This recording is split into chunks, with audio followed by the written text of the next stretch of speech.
Hello everyone.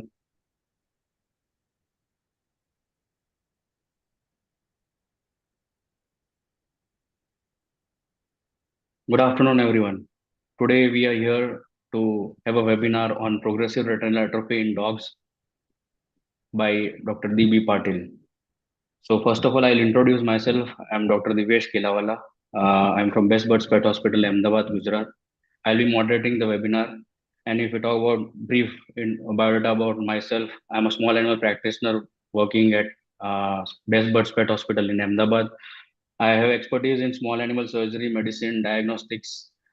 Sorry, uh, I have been treating a lot of wide range of species, like from birds to rhinos.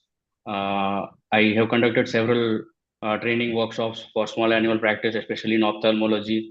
I have a wide experience of 10 years in clinical practice.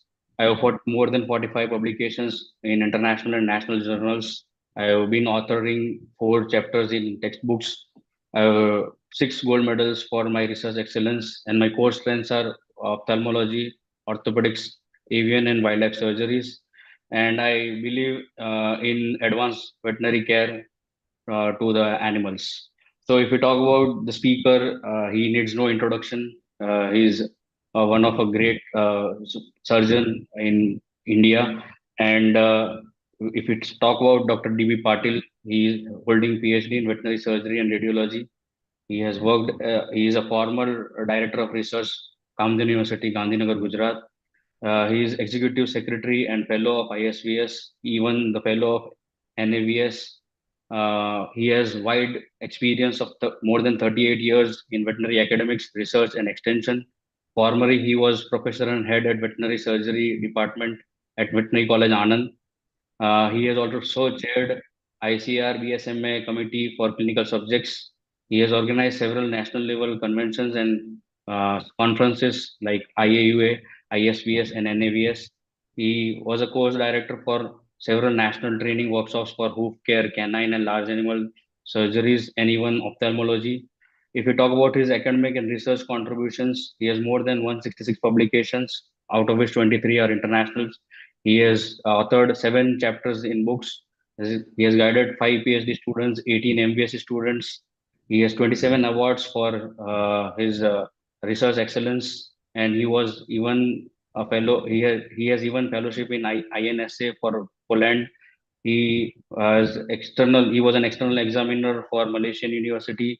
He is member of several institutes, universities, and editorial boards like GSBTM, GBRC, NAEB, IAEC, RAC. He is a lead key research. He led several key research projects benefiting the livestock sectors. Now, if we talk about the panelist, Dr. Madhvi Sheth, she is holding DNB in ophthalmology and she is a consultant vitreoretinal surgeon at Govind Eye Clinic, Vadodara, Gujarat. She is also a visiting consultant at SSG Hospital, Vadodara, for several retinopathies diseases in humans. She was instrumental in setting up retinal units at Pramukh Swami Medical College, even Seva Rural Jagadia, the Divya Jyoti Trust, and several other institutes. If we talk about her academic and research involvement, she has guided more than 15 PG dissertations in ophthalmology. She has co-guided more than 7 dissertations in veterinary ophthalmology, and among them, I am the one. She also has published 2 chapters in ophthalmology textbooks. If we talk about her contribution in veterinary field, and the reason she is here with us is she has performed several cataract surgeries, and even we have learned from her. Fundus imaging, ultrasonography in dogs, diagnosing several diseases in veterinary patients. She has developed and tested several veterinary canine IOLs and conducted the trials. She has been instrumental in standardizing eye removal techniques in equines and also has removed several live worms from the vitreous of foals also. So this is a brief introduction about the speaker panelist. And now I request Dr. D.B. Patil sir to enlighten us on progressive atrophy in dogs. Over to Patil sir. Next slide. Yeah. So good afternoon. At the outset, once again, our team, Dr. Madhvi Sheth, renowned vitreoretinal surgeon at Baroda, and also our mentor, Dr. Divesh Kelawala, busy pet practitioner in Ahmedabad, and myself, welcome all attendees for this Entod webinar on progressive retinal atrophy in dogs. Here, I wish to thank Entod Pharma for this opportunity to interact with attendees. So around 2010, we started learning basics of veterinary ophthalmology from Dr. Madhvi Madam, during which we encountered PRA cases. In those days, there was no artificial intelligence. Now, generative artificial intelligence or AI details out PRA in dogs, but does not give PRA details of dogs bred in India. So our interest in PRA peaked after our basics in optal improved due to regular hands-on guidance by Dr. Madhvi Madam. In developed countries, eye screening or DNA testing for breeding dogs is recommended, and for some breed clubs, it is mandatory. In US, Gensol Diagnostics, earlier it is known as Optigen, charges $65 to $130 for a PRA test. In India, there is no such PRA screening recommendations. Hence, it is a fertile ground for inbreeding of dogs with inherited retinopathies. So all this wafted us to do scientific molecular research on PRA. Hence, we applied to DBT New Delhi in collaboration with Dr. C.G. Joshi, head biotechnology, to get, and we were successful to get PRA project worth almost 1 crore. Out of different retinal diseases, PRA cases can be initially identified by veterinary practitioners and referred to tertiary centers for confirmation.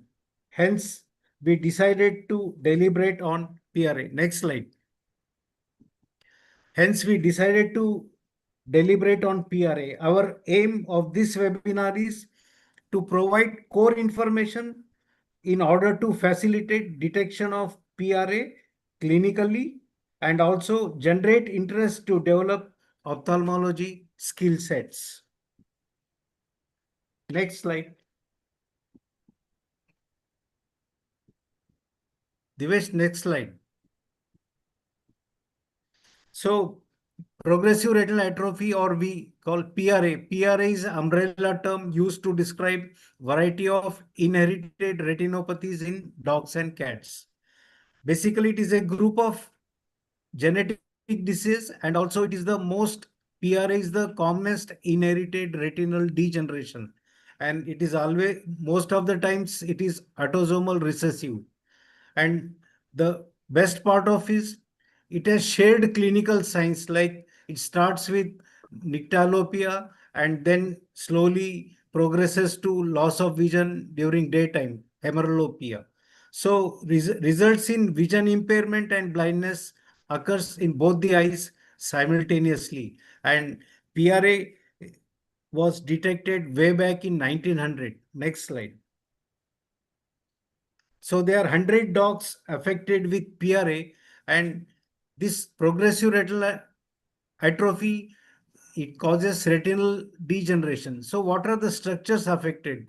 Basically, it is photoreceptors, retinal pigment epithelium, or both. If you turn the pages of history back, the first PRA was reported in 1910 in Gordon Setters in USA. In 1988, it was again detected in Tibetan Terriers, and at the same time, PRA in Cocker Spaniels, Poodles, Labrador Retrievers was diagnosed due to the mutation at the same gene locus. Next slide. Now, let's see how the disease occurs, and we will revise what you already know regarding retina. So, PRA is a disease of retina, And retina contains specialized cells called photoreceptors that absorb the light focused by lens and later converts that light through a series of chemical reactions into electrical nerve signals. These nerve signals from retina are passed by the optic nerve to the brain where it is perceived as the vision. You know all this, but again I am revising. The retinal photoreceptors are of two types, rods and cones. Rods are for vision in dim light or night vision, what we call, and cones are for vision in bright light, that is during day, and also they are responsible for color vision. So progressive retinal atrophy usually affects the rods initially, and then cones in the later stage of the disease are involved. So compare, if you talk from comparative ophthalmology point of view, in humans, the analogous condition is termed retinitis pigmentosa or night blindness. And this is a group of inherited retinal dystrophies with similar clinical and genetic profiles. A country like Brazil has dedicated comparative ophthalmology setup where they do focus research on comparative ophthalmology. However, no such dedicated center is there in our country. Next slide. So it is essential to know the classification of PRA. And this clinical classification of PRA is based on fundus imaging. So a typical canine retina develops by 8 weeks. The full development of retina takes place when the pup attains the age of 8 weeks. So the broad classification says generalized PRA and central PRA. Central PRA or centralized PRA is also known as retinal pigment epithelial dystrophy. So this is a broad classification. Then there are two subtypes, developmental and degenerative. Developmental is early onset and degenerative is late onset. In developmental PRA, they are expressed cytologically during postnatal differentiation of visual cells. That's why it is early PRA, early onset PRA. And the example is rod cone dysplasia. And degenerative, the photoreceptors degenerate after differentiation. That's why we call it late onset PRA. And in our country, most of the cases are late onset PRA.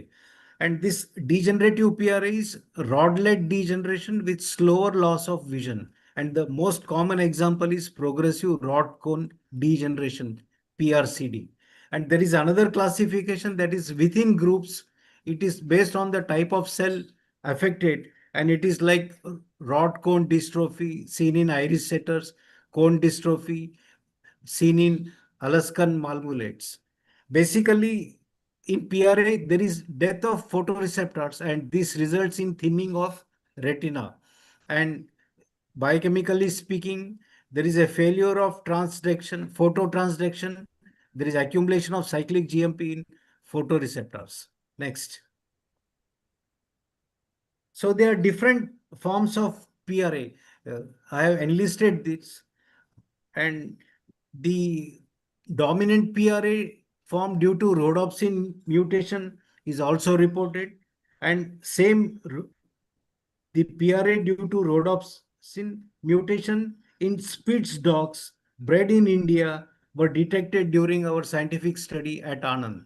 So PRA is also seen in whippets. It causes, there is formation of multiple retinal bullae, canine multifocal retinopathy, best one gene is involved. Then we have sex-linked PRA type 1. It is seen in Siberian Huskies, Greyhounds. Again, sex-linked PRA type 2, there is mutation of RPGR gene. So there is transient retinal suppression, cone rod dystrophies. There are different forms of PRA. That's why PRA is a umbrella term. Next. So let's talk about the clinical progression of PRA.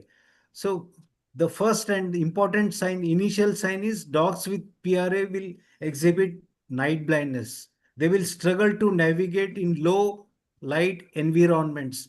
They will be reluctant to ascend or descend the staircase, and there is early degeneration of rod photoreceptors. This is a initial sign. In late stage or advanced stage, as the disease progresses, cone photoreceptors are also affected, and there is loss of vision during daylight, or we say diminished vision across all light levels, and ultimately entire visual field becomes compromised.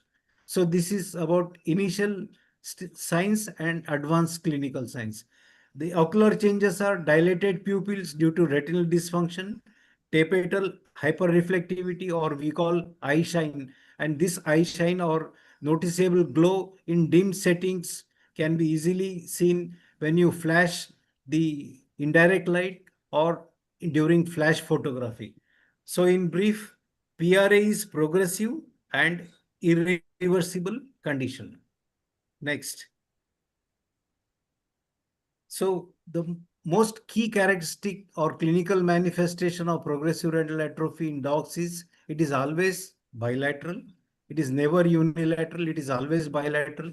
It leads to blindness, and there is impaired vision in dim light to start with.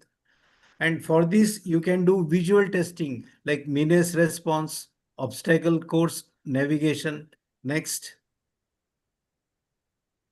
So this is obstacle course test. Then your cotton ball test, visual placing, postural reaction. I'll not delineate all this. You're aware of it. Next. Now, what is the ophthalmoscopic progression in PRA? They will classify under three stages: early stage, moderate stage, and advanced stage. In early stage, there is hyporeflectivity, grayish peripheral tapetal fundus, and there is slight vascular attenuation. There is a beading of coiling of vessels. This is somewhat difficult to diagnose. It requires considerable practice. In moderate and advanced stage, you can diagnose at ease because there is marked color changes, hyperreflectivity, tapetal atrophy, moderate vascular attenuation, optic disc atrophy begins, and in advanced stage, hyperreflectivity is glaring. You can easily identify. There is marked or see considerable decrease in vasculature. The optic disc becomes pale, scallop border, reduced in size. Next. So let's see the different types of PRA that we encounter in day-to-day clinical practice, keeping our field conditions in India. There is early onset photoreceptor degeneration, or what it is due to photoreceptor dysplasia that we see in rod cone, rod cone dystrophy, RCD1, RCD2, RCD3. RCD3 is detected in Corgai, and RCD2 in coli, and RCD1 in it is recessively inherited. And you see onset of nyctalopia or loss of vision during dim light at the age of 6 to 8 weeks. This is early onset. That's why you see loss of vision at 6 to 8 weeks, and slowly it progresses. There is loss of day vision, and at the first year itself, the animal is not able, it's blind. So there is another conditions we see in elk hound, that is early retinal degeneration, miniature snodder. We find photoreceptor dysplasia. Cone rod dystrophy is also seen in terriers. So this is breed specific, and this is early onset. By 1 year or 1.5 year, animal is not able to is blind. What we see commonly in Indian clinical condition is late onset photoreceptor degeneration. And the classical type of PR is progressive rod cone degeneration. This progressive rod cone degeneration or PRCD, it starts with nyctalopia around 3 to 5 years in miniature and toy poodle. And by 5 to 7 years, the dog is blind. In Labrador Retriever, it starts around 1.5, 1.5 years, and by 3 to 6 years, the animal is blind. So there is development of secondary cataract as the animal becomes senior or geriatric. So in Siberian Husky and Samoyeds, there is sex-linked PRA, and in Mastiffs, you find dominant PRA. So in Indian conditions, you see PRCD involved in Labrador Retrievers, Toy Poodles, Cocker Spaniel, English Cocker Spaniel, American Cocker Spaniels. Then we see in Siberian Huskies, Samoyeds, Spitz. Next. Now we'll talk about PRA in cats. The In our clinical practice, the population, the attendance of cats is increasing. So we should know about PRA in cats. Again, it is of two: early onset and late onset. Early onset, the retinal dysplasia is visible by 2 to 3 months. The example is Persian cats. And late onset, it it's visible between 2 to 5 years. Example, Siamese cats. In cats, the pupil is wide open even in bright light. Again, there is no treatment. It is only management in cats. Ensure safety the, so that cat can navigate comfortably, have good lighting, remove the obstacles, have provide easy access to feed, and regular visits, veterinary visits to see the gravity of the condition, and also to refer it to a tertiary center. Next. So examination, they are first is ophthalmoscopy, you are aware. Second most important diagnostic is fundus imaging, then electroretinography, OCT, and ultrasonography. So OCT is not being done in veterinary clinical practice in India. Some institutions are making efforts to start this. Now we'll focus more on fundus imaging, but it is always, I wish everybody should remember that blind eye is not painful. It does not require enucleation, and definitely it is not a reason for euthanasia. Please don't attempt enucleation because the animal is blind. Don't do that. Next. Diagnosis. The tentative diagnosis is based on clinical science. So what clinical science? Initially, impaired night vision, nyctalopia, dilated non-responsive pupil, increased tapetal reflection, eye shine, reluctance to go downstairs, reluctance to move around in dim light. So the progressive loss of vision in any dog in the absence of canine glaucoma or cataract can be indication of PRA, provided there is impaired night vision, dilated non-responsive pupil, increased tapetal reflectivity, and reluctance to navigate in dim light. Next.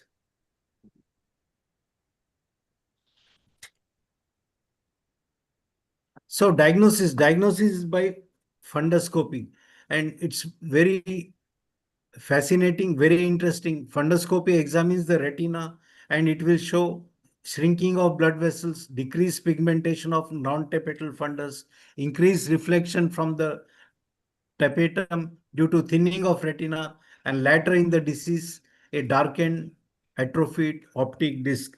Fundoscopy is not difficult, and it's very easy. You can ask Dr. Divesh, he's very good at fundus imaging. And for fundus imaging, you can have fundus imaging camera, or you can use the most handled object of humans, that is your mobile. There are a lot of reports on how to use mobile for fundus imaging. And if you're dedicated fundus imaging camera, it's very good. Dr. Divesh will highlight how to handle fundus imaging camera or mobile for fundus imaging. Next.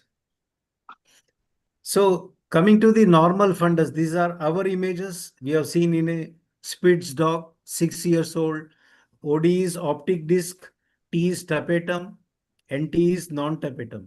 So these are veins, arteries, optic disc, tapetum, and non-tapetum. Next. Now coming to PRA fundus. In PRA fundus, this advanced stage, the attenuated blood vessels, the optic disc is totally atrophied, There is tapetal hyperreflectivity. Tapetal hyperreflectivity is due to thinning of retina. Next. So early progressive retinal atrophy, you can see the blood vessels are not completely attenuated but narrowed down. Coiling is also seen. There is some hyperreflectivity of tapetum also. Next. In advanced case of retinal degeneration, the tapetal fundus is hyperreflective and you can see only ghost vessels. There is complete obliteration of blood vessels. You can see very few ghost vessels. Next. So if you look at the fundus images in advanced stages, there is severe attenuation of blood vessels, hyperreflectivity of tapetal region, pavementing of non-tapetal region, and there is slow onset of blindness. So you can appreciate the pavementing of non-tapetal region, hyperreflectivity, scalloped optic disc borders, pale optic disc. So all these are very prominent. So slow onset of blindness, loss of night vision, loss of day vision, there may or may not be cataract. So these are visible signs during fundus imaging in a clinical case of PRA. Next. So confirmation is by electroretinography, ERG. Electroretinography detects electrical activity of retina. It is more of interest at institutional level. Very few private practitioners, they opt for it. Now I'll give brief about electroretinography. Next. So this is a procedure how to do electroretinography in dog.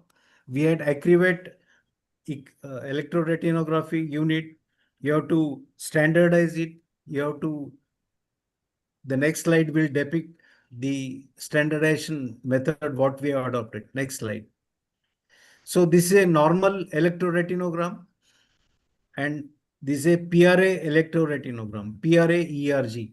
PRA ERG is flat line and you can see A wave and B wave in normal electroretinogram. But the A wave and B wave, B what we call B by A ratio is not seen in PRA ERG. Next. So again, ERG for first time in India, Dr. Divesh has standardized and published, and he has established normal B by A ratio for uh, reference in Spitz dog and also in PRA affected dog. You can see in 31 PRA affected dog, 3.92 was the intensity, and if we compare with healthy Shih Tzu, again, the intensity is 2.29. So this is the standardization work done in normal dogs and affected dogs. So in PRA affected dogs, it's a flatline ERG, non-recordable, extinguished responses, and flatline line confirms a loss of retinal function, while increased B by A ratio points towards affection of outer retinal layers. Next. So what is the treatment for progressive retinal atrophy? There is no treatment. Only thing is you have to educate the clients, educate the breeders, and see that clients avoid buying affected breeds, eliminate affected males from the breeding population. Again, you have to remember that blind animals adopt well. Only they have some trouble in strange or new surroundings or in surroundings where there is dim light, less illumination. But that unfortunately there is no treatment for progressive retinal atrophy.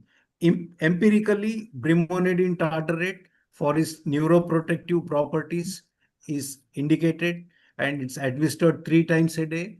This brimonidine tartrate is effective because it is said that retinal ganglion cells are protected from apoptosis whenever you use brimonidine tartrate. In other words, brimonidine tartrate reduces oxidative stress. Again, empirically, without significant results, intravitreal stem cells have also been tried. Next. So the most important thing is prevention. For prevention, you have to do genetic testing. And genetic testing is done in India by Chromo Expert at Mumbai. And earlier, Optician does it regularly. And in India, at Anand, we used to do, and we used to charge only 800 rupees. But again, the number of blood samples trickled down and we stopped. We used to do for PRCD, sex-linked PRA1, sex-linked PRA2. And we got positive cases in Labrador Retriever, Cocker Spaniel, many cases in Spitz. We could get positive results by DNA testing. So breeders have key role to play. They can eliminate the disease by strictly following genetic testing or DNA testing of males and remove the males or eliminate the affected males from the breeding stock. So out of 33 genetic mutations responsible for PRA, at least 23 have proven to be causing blindness and majority are recessive. And if the based on DNA testing, if you inherits two copies, there is blindness. If you inherit one copy, it's a carrier stage. And when two carriers are bred, 1 in 4 offspring will be affected with PRA. So this is about the DNA testing. Next. So what is the future for PRA? It's very essential that we all clinically diagnose PRA in our day-to-day clinical practice. Every dog that comes for treatment should be subjected for ophthalmic checkup, and senior dogs try to focus for the PRA clinical signs and get it confirmed from the tertiary centers. So the future for PRA is gene augmentation therapy. There are few reports wherein they use adenovirus, or we can say adeno-associated viral construct packed with CNGB1 DNA. And these are delivered subretinally, especially in animals. And they have given 2 subretinal injections and the response was positive. But it is yet to reach the clinical stage. So it's very important to study scientifically about progressive retinal atrophy as it sheds more light on human version of retinitis pigmentosa. So by studying progressive retinal atrophy in dogs, we can potentially identify targets for gene therapy in human medicine. Next. Thank you for patient hearing.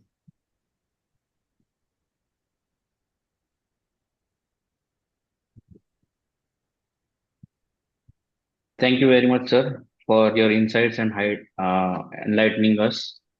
So there are few questions from the audience. I would like request you, sir, to address those. First question is, what are the classical ophthalmoscopic changes you expect in PRA? Dr. Divesh, you can answer very well. Yeah, sure.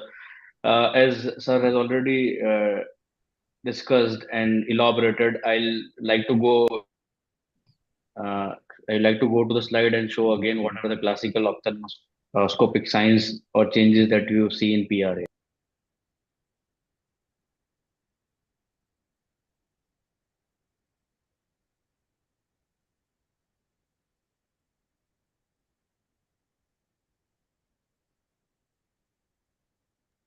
Yes, so as we can see here, this is a normal fundus, and here the tapetal area and non-tapetal area can be clearly demarcated. There is no tapetal hyperreflectivity. This is the normal color. The optic disc, if you check, it is circular with proper sharp borders. Even the blood vessels, if you talk about veins, see how engorged and huge the veins are. Even the arteries, They are clearly visible on the fundus images. So this is a typical normal fundus of a Spitz dog. Yes, definitely the color of the fundus may vary from breed to breed. We have seen variation in the color of the fundus at as per the ages also. In a young puppy, the color may vary. Once the puppy is growing, in a growing phase, we have noticed different color of the fundus.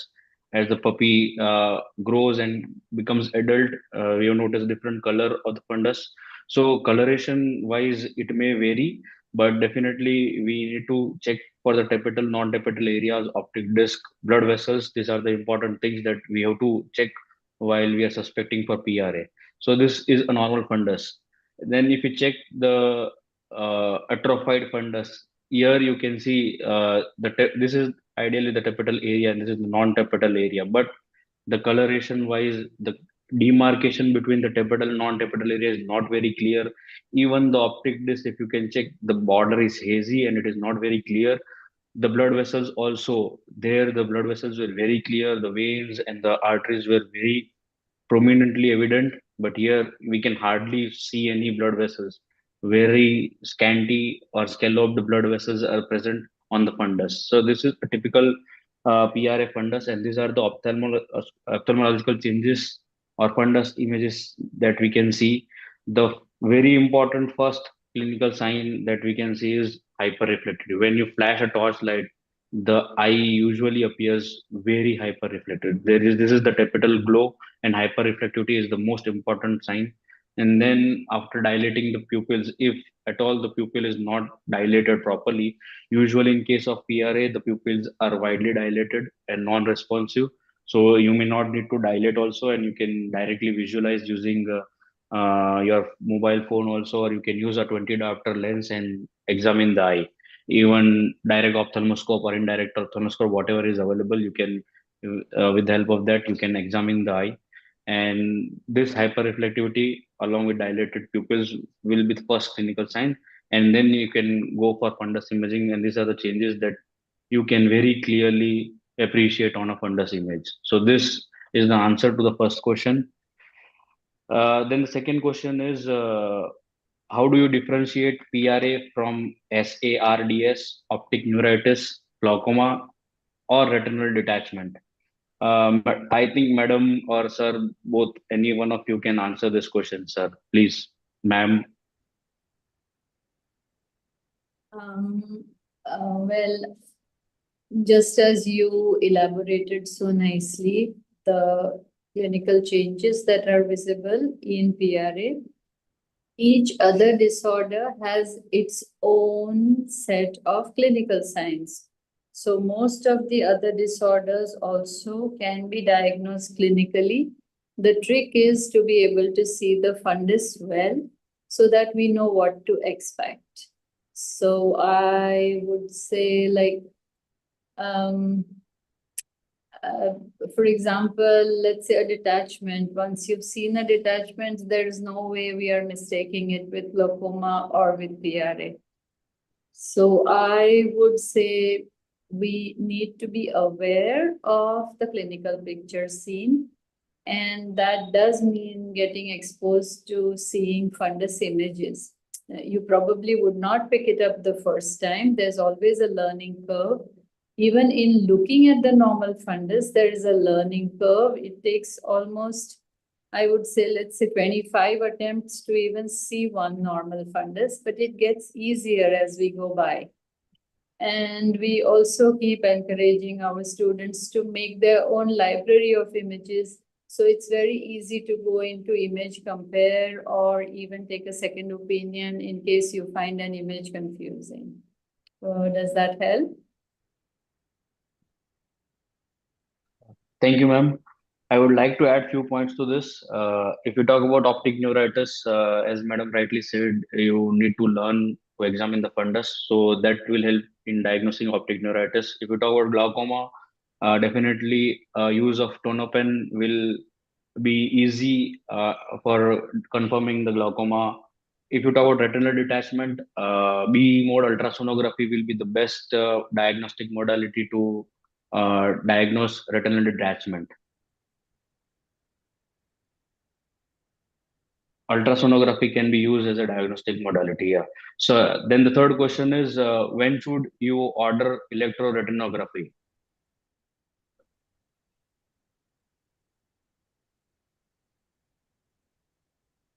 Hello. Yeah, electroretinography, if you have the if you have the equipment, do it regularly. That's the best thing to do. Before going for cataract surgery, do ERG. Get the equipment standardized, breed-wise, establish the normals. Do it regularly. Unfortunately, it is not available in majority of the teaching institutes. We are first in India to standardize the normals for speeds. We standardize the equipment, compare it with the international values, get it validated internationally. It takes long time. So ERG, if your equipment in institutes, you should use it on institutions, they should use it on regular basis. It helps to educate the postgraduates and establish the, as madam said, you have the library, you have the normals, you have the image retinograms for affected dogs. Ma'am, we have one more question from the audience for you. Yeah. They would like to know that,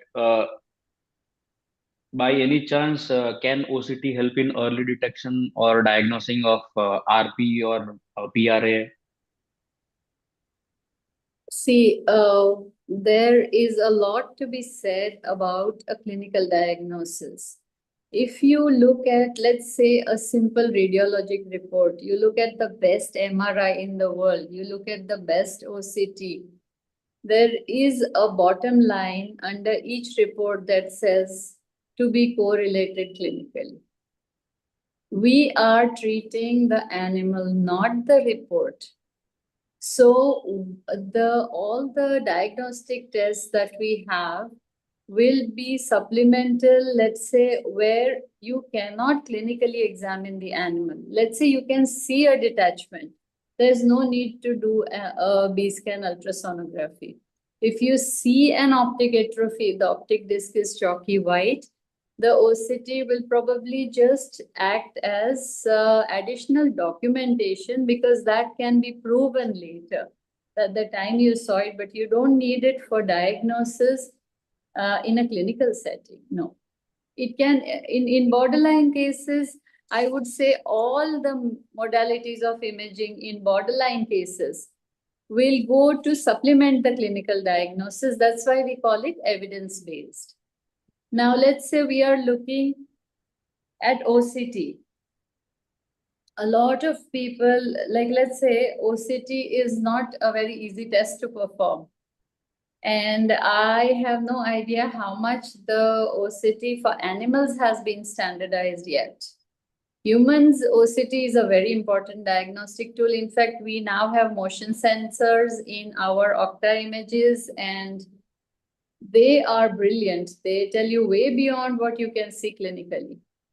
But your first diagnosis still has to be clinical. If we try to diagnose on the basis of investigations, it puts a lot of burden on the healthcare system.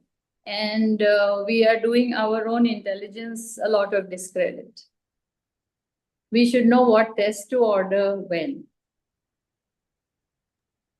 I don't know if that helps. Yeah. Okay, ma'am. Thank you very much. The next question is there a cure for PRA? I believe this is very well answered by Sir during his presentation only.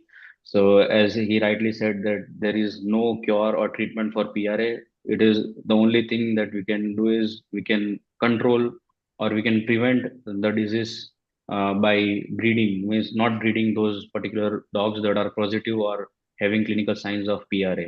So if we discontinue breeding of these dogs, this is the only thing by which we can prevent the disease.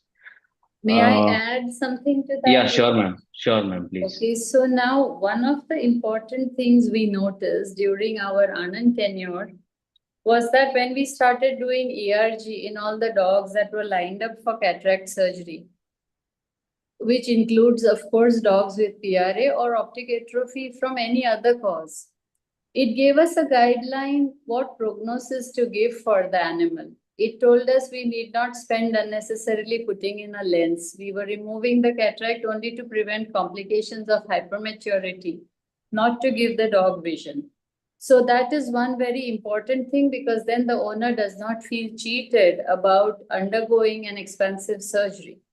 Secondly, what I think the most important point that Sir has highlighted is that we try to humanize emotions when it comes to our pets. So we relate our blindness with the blindness of a dog with PRA. Like we had a mastiff, that's how I met Sir. We had a mastiff who had PRA, and the kennel in USA offered us to put the dog down and they would give us a PRA free puppy, PRA-free puppy for no cost, because they were trying to breed out the gene. And that is when we realized that our dog was, we were not ready to put down our dog. And we realized that the big difference between a human and a canine sensitive perception of the world is that we have most of our inputs coming in through the eyes. 80% of the way we relate to the world is visual input, whereas for a dog, it is olfactory input. The dog in a familiar environment does not mind loss of eyesight. So it is not a reason to be upset or, like Sir said, to euthanize the animal. Just give it a safe life and keep the eye from getting painful from other causes, such as hypermaturity or glaucoma or some such thing. Dogs live in an olfactory world, and loss of smell sense would probably handicap a dog as much as loss of eyesight would handicap a human being.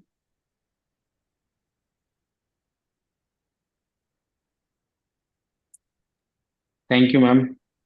We'll move ahead with the next question. I'll request sir to answer this. Will my dog go completely blind, and over what time period? PRA dog. Yes, sir. Yes, sir. It varies from breed to breed. Early onset, late onset. If like late onset, majority of the cases what you have seen is PRCD positive, progressive rot cone degeneration. They are late onset, and that's why we have given duration. Like for Labradors, they have studied number of cases and arrived at duration 3 to 5 years.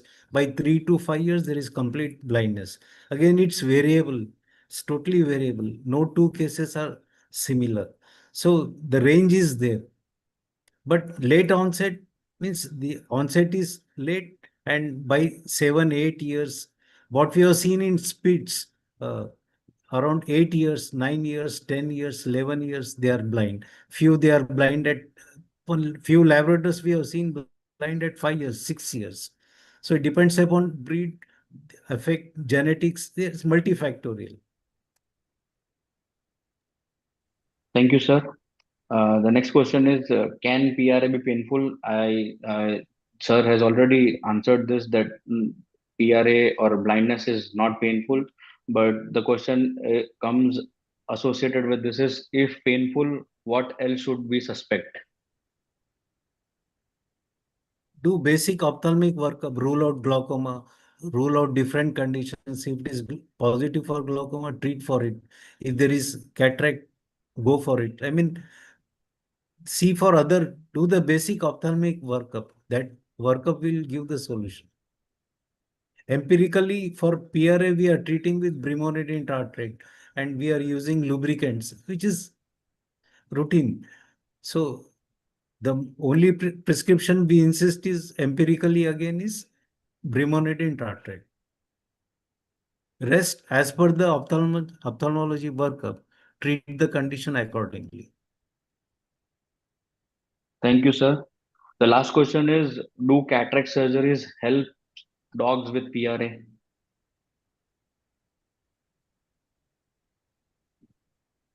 think Madam will answer this effectively. Cataract Ma'am, I'll surgeries, request. yeah. So let me simplify this. If the vision loss is because of a combination of an advanced cataract and a not very advanced PRA, we can give them a chance to see for some few more months or years till they adjust to the to the environment.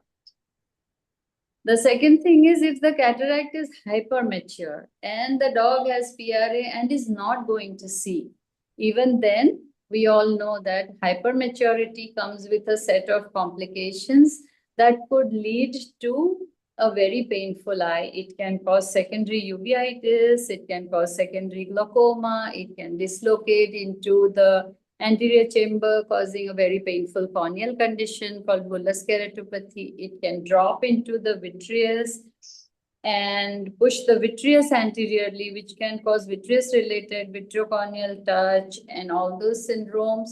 So yes, in that case, it would help to make the animal comfortable. But the guiding light is the extent of the progressive retinal atrophy. Also, sometimes what we see is that if the eye is in a very advanced form of progressive retinal atrophy, when you perform a major surgery, whatever little residual visual field is there, it is known to get lost because of the surgical trauma. They call it puffing of the visual field. It's puffed out. The last visual field just gets puffed out. So we would say, look at the pupillary response. If you can get electrodiagnostics and then take an informed decision and let the owners be a part of the decision.